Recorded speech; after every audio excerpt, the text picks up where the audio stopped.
Assalamualaikum warahmatullahi wabarakatuh. Perkenalkan nama saya Adliansyah dari program studi pendidikan sosiologi angkatan 2025 kelas C yang akan membuat video yang berjudul Budaya Flexing di Lingkungan Pendidikan. Mengapa siswa mencari pengakuan? Kita pernah melihat FYP TikTok kita dengan isinya seperti anak sekolah yang diberi jajan dengan nominal yang cukup besar oleh orang tuanya dan dipamerin di sosial media atau spill ranking 1 di setiap semester, bahkan ada yang flexing seperti sertifikat, gadget mahal, sampai circle pertemanan. Nah, di satu sisi kita ngeliat itu keren, tapi di sisi lain kadang muncul pertanyaan dalam kepala, kok kita menjadi insecure ya? Nah, fenomena ini sekarang makin sering muncul di lingkungan pendidikan, gak cuma soal barang mewah, tapi juga nilai, prestasi, bahkan kehidupan di sekolah. Lalu pertanyaannya, kenapa siswa merasa perlu mencari pengakuan lewat flexing? Apakah flexing itu buruk atau malah ada dampak positifnya? Di video kali ini kita bakal bahas budaya flexing di lingkungan pendidikan dari sudut pandang sosiologi pendidikan.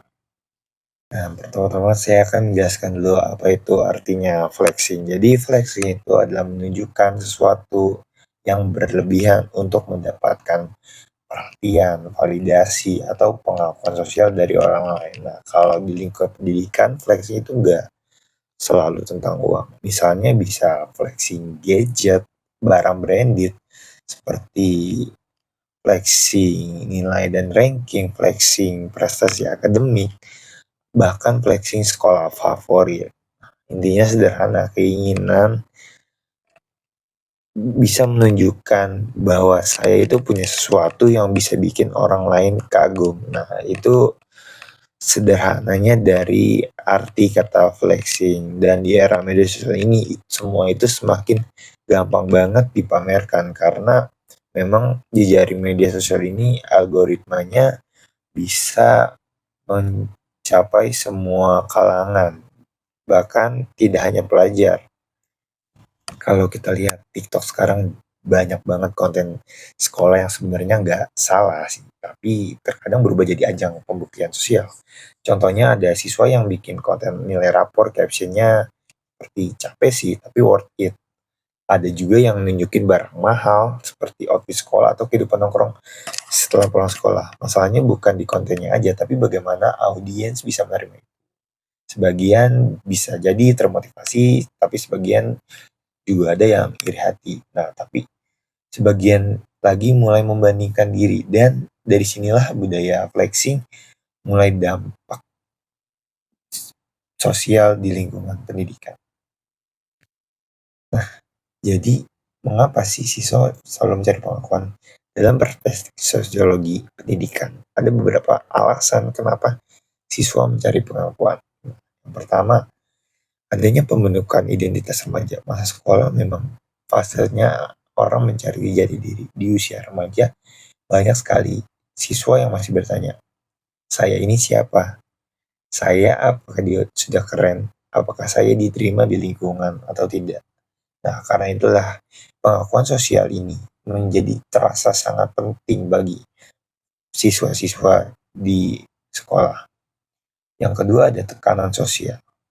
Lingkungan sekolah sering gak sadar menciptakan standar tertentu, teman-teman. Misalnya siapa yang paling pintar, siapa yang paling populer, siapa yang paling update, atau siapa yang paling dianggap sukses. Akhirnya sebagian siswa merasa harus menunjukkan supaya dirinya diakui. Yang ketiga, ada pengaruh media sosial. Adanya TikTok, Instagram, dan media sosial seperti lainnya, semuanya semakin intens. Bahkan ada yang bilang standar TikTok. Karena sekarang validasi bisa diukur lewat views, likes, komentar, dan followers. Kadang tanpa sadar muncul mindset, kalau nggak kelihatan keren berarti nggak dianggap. Yang keempat, ada kebutuhan akan status sosial. Dalam kehidupan sekolah, status sosial itu nyata adanya. Ada siswa yang dikenal karena prestasi, ada yang dikenal karena stylenya keren, ada juga yang dikenal karena circle-nya berpower. Flexing sering jadi cara cepat buat mendapatkan posisi sosial itu. Kita lanjut ke dampak negatif dari flexing. Nah, yang pertama ini sudah pasti ada insecure dan minder di kalangan orang yang melihat orang lain lebih unggul. Sebagian mulai merasa kok hidup saya biasa aja ya. Nah, akhirnya muncul rasa minder dan iri, bahkan kehilangan percaya diri. Yang kedua ada kompetisi tidak sehat. Persaingannya sebenarnya bagus, tapi kalau berubah jadi obsesi biar terlihat bahwa saya lebih hebat dari orang lain, itu mulai toksik banget.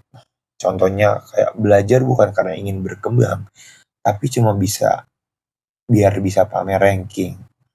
Yang ketiga ada tekanan finansial.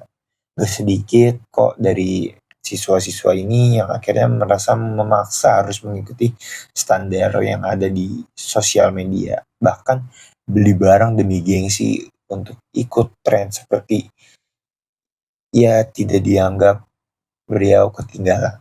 Padahal kondisi ekonomi tiap keluarga kan berbeda-beda. Yang keempat ada hilangnya makna pendidikan. Sekolah harusnya menjadi tempat belajar, tapi kalau terlalu fokus pada pencitraan, pendidikan bisa berubah jadi arena pembuktian status sosial. Tapi ada gak sih sisi positifnya? Nah, ada teman-teman. Yang pertama, flexing bisa berubah menjadi motivasi. Contohnya flexing nilai. Kalau konteksnya sehat, ini bisa bikin orang lain termotivasi.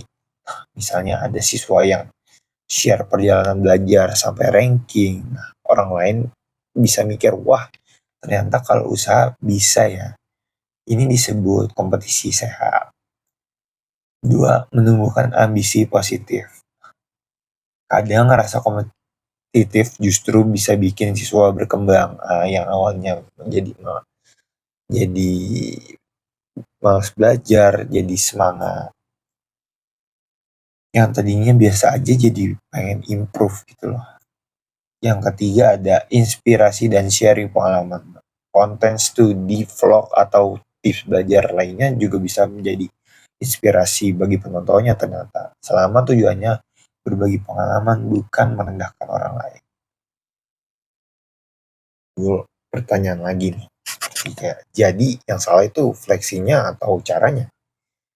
Mungkin masalah utamanya bukan pada flexing itu sendiri teman-teman, tapi pada niat dan dampaknya dari masing-masing individu. Kalau tujuannya memotivasi mungkin masih sehat, tapi kalau tujuannya bikin orang lain iri, merasa rendah, atau sekedar mencari validasi terus-menerus, ya disitulah mulai muncul masalah sosialnya. Karena nilai seseorang seharusnya nggak cuma diukur dari apa yang mereka tampilkan di media sosial, tetapi apa yang mereka miliki di real life. Pada akhirnya, budaya flexing di lingkungan pendidikan menunjukkan suatu hal yang nggak penting sebenarnya. Bahwa banyak siswa yang sebenarnya sedang mencari sesuatu, bukan cuma perhatian tapi pengakuan. Pertanyaannya sekarang, apakah kita belajar untuk berkembang? Atau hanya untuk terlihat unggul di mata orang? Karena pendidikan seharusnya bukan tempat saling membandingkan, melainkan tempat yang sama-sama untuk bertumbuh. Kalau menurut kalian, flexing di sekolah lebih banyak dampak positif atau negatif? Boleh tulis di kolom komentar ya. Mungkin sekian saja video yang bisa saya sampaikan tentang flexing di lingkungan pendidikan ini. Kurang lebihnya mohon maaf, apabila ada kesalahan kata juga mohon maaf. Assalamualaikum warahmatullahi wabarakatuh.